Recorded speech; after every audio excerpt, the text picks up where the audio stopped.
हमें सिर्फ prime minister Modi चाहिए। दुनिया के 5वें नंबर पे आ चुके हैं इंडिया वाले, आपको पता है। इस मुल्क में जहां हमारे बच्चों को रोटी नहीं मिल रही है, आप यकीन कीजिए, हमें मोदी मिल जाए, हमें तो नहीं नवाज शरीफ चाहिए, ना बेनजीर चाहिए, ना हमें इमरान खान चाहिए, कोई भी नहीं, जनरल मुशर्रफ भी नहीं चाहिए हमें सिर्फ प्राइम मिनिस्टर मोदी चाहिए जो इस मुल्क के टेढ़ों को सीधा करे, इस मुल्क की मैशियत को ऊपर ले। दुनिया के 5वें नंबर पे आ चुके हैं इंडिया वाले, आपको पता है जी। हमारा मुल्क डिफॉल्ट ब्लैक हो रहा है, डिफॉल्ट हो रहा है, बैंक करप्ट हो रहा है, पेट्रोल नहीं है इनके पास, कोई चीज़ नहीं इनके पास, ये क्या कर रहे हैं। इससे अच्छा तो हम हिंदुस्तान में ठीक थे, यकीन मानिए। 1947 समथिंग जब हमारा पाकिस्तान आज़ाद हुआ इंडिया से, अंग्रेज़ों की गवर्नमेंट थी।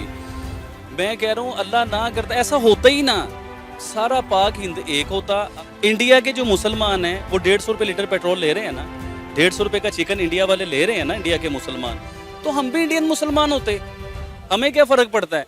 इस मुल्क में जहां हमारे बच्चों को रोटी नहीं मिल रही है, आप यकीन कीजिए, पानी नहीं मिलता, लाइट नहीं मिलती, सुई गैस नहीं है हमारे घर में, सिलेंडर जब हम भरवाते हैं ना, सिलेंडर भरवाने जाते हैं वो भी ब्लैक में मिलता है हम लोगों को। पहले तो हम इंडिया के साथ कंपेयर करते थे, अब आप बिलीव कीजिए इंडिया के साथ हमारा कंपैरिजन है ही नहीं, किसी भी लिहाज से नहीं है। वो इधर हैं, हम लोग इधर हैं, इस चीज़ को मानना चाहिए। ये झूठी अना को अभी भी ख़त्म करें, इंडिया के साथ दोस्ती कर लें। वो बड़ा भाई है, मान लो, वो बहुत बड़ा है आपसे, आप छोटे बन जाओ, कोई फ़र्क नहीं पड़ता।